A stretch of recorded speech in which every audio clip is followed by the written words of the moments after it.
বছরের পর বছর ধরে লাখো পরিবারের জীবন জীবিকার একমাত্র উৎস আড়িয়ার বিল। বিলের জীববৈচিত্র্য রক্ষায় এখানকার মানুষের রয়েছে নিজস্ব ভাবনা। মুন্সিগঞ্জ প্রতিনিধি রাসেল মাহমুদকে সঙ্গে নিয়ে আবুল কাশেমের ভিডিও চিত্রে বিলের উপর নির্ভরশীল জনগোষ্ঠীর কথা তুলে ধরছেন শমিক আহমেদ। বহুত কষ্টে জীবন গেছে বুঝছে, এই জায়গায় কত পানি পুনিছে, বিরিবান পরনে হলো কম হয়। একজনে কাম করে যে ঘুরা বান্ধে, আমাকে মাছ মুছি মারার যে লাউ খেতি করুম, হেসে শাকসবজি বুনুম, আবার মনে করেন ধান দুন বুনুম। বাড়িতে এক ছেলে আর ওরা বাই 3 মেয়ে আসছিল, বিয়া দেখালাইছি, ওখানে বউ আছে, নাতি আছে, আল্লাহ সুখে সংসার দিছে। উত্তরাধিকার সূত্রে পাওয়া ছোট বাড়িটি রুবেল হোসেনদের। মুন্সিগঞ্জের আড়িয়াল বিলে কিছু জমি থাকলেও মূলত মাছ ধরেই তাদের সংসার চলে। রোজি রোজগার উৎসই এখানে প্রধানই মাছ। বর্ষাকালে আপনার পানি যদি হয় প্রচুর পরিমাণে মাছ হয়। জায়গায় জায়গায় বেড়িবাদ দেওয়াতে এখন পানি আগের মতো হয় না। এই ঘোলা পানি আসে না, ওখানে ফসলের উৎপাদন ভালো হয়।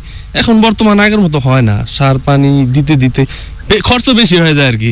এই পরিবারের মতো আড়িয়াল বিলের উপর নির্ভরশীল সবারই অজানা আশঙ্কা বিলের জীববৈচিত্র্য টিকিয়ে রাখা নিয়ে।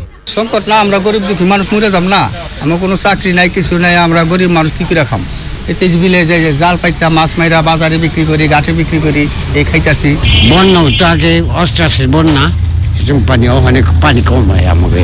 পল্লী মাটি পড়ে তো, পড়ার কারণে মনে যে আমাকে এটা ফসল আর কি বেশি হয়। একটা কত মনে করেন 1 মণ হয়, 6 পালা হয়, জমে ধান হয়, মাছও হয়। এই যে এইসব ডেঙ্গে যে মোড়া মোড়া ডেঙ্গে 1 লাখ 1.25 লাখ করে টাকা হয়। কই মাছ, শিং মাছ, খৈলা মাছ, পুঁটি মাছ। ভোলা পানি এলে ফসল ডবল হইতো। হেওলা পড়লে ওই হেওলাটা যেমন আর কি ধান এগুলি অনেক বেশি হইতো। বড় মাছ আগের মতন হয় না, এখন তারা আসতারা না। এবার মনে করেন আরো সেরাত পানি বাড়তো এমনিতে খাল থাকলে। সারা বছর বিলে লাউ বুনি, কুমড়া বুনি, ধান বুনি, মাছ মারি, উস্তা বুনি, বেগুন বুনি। 10 মাসে এটার উপরে ব্যবসা। বছরে তো মোটামুটি 3 লক্ষ টাকা নাকি। 3 লক্ষ টাকা তো এটার উপরে থেকে লক্ষ লক্ষ টাকা সাপলা বেচা কিনো আর ওই বিলে থেকে প্রতিদিন। আবার এই শামু 250 টাকা 300 টাকা বস্তা কিনা নেয়। মনে করেন এই হামু টাকা নিয়ে অন্তত 2-4-500 লোক আছে।